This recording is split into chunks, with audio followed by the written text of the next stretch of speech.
Good morning, everybody. Today we're going to learn how to use a balance beam scale.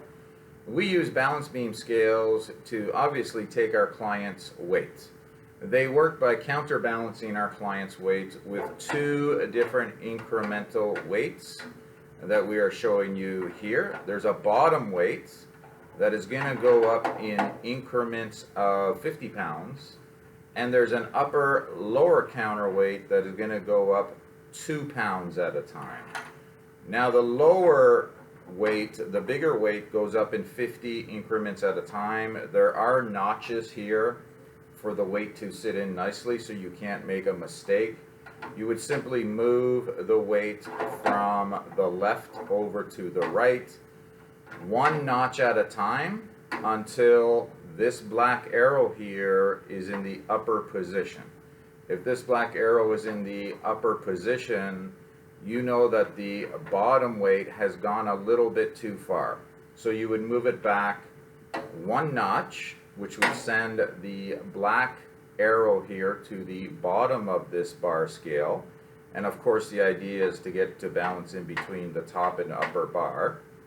So when you move it back one notch, the arrow would go down, and then you would move this one over slowly until you see this arrow actually come up.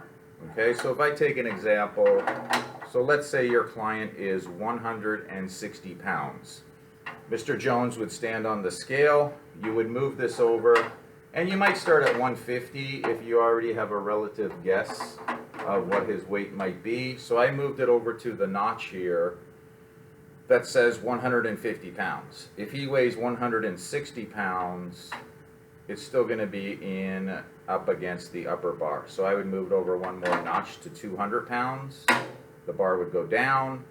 Now I know that I've gone too far because the bar is in the lowest position. I have to move the big weight back over to 150 pounds to get the bar back up into the upper position. Then I would slowly move the top little weight over until it's going to rest on the 10-pound mark. Now there's no notches up here. You kind of have to look at a little arrow that is inside this little square counterweight. And when this counterweight, if our client is 160 pounds, when I get to 10 pounds right there, this black arrow is going to rest nicely in between the top bar and the bottom bar. When it balances nicely in between, you know you have your client's weight. So then you would look at the bottom bar, 150. Then you would look at the top bar, 10 pounds, add them together, making our client's weight 160 pounds. Okay, so very easy once you get the hang of it.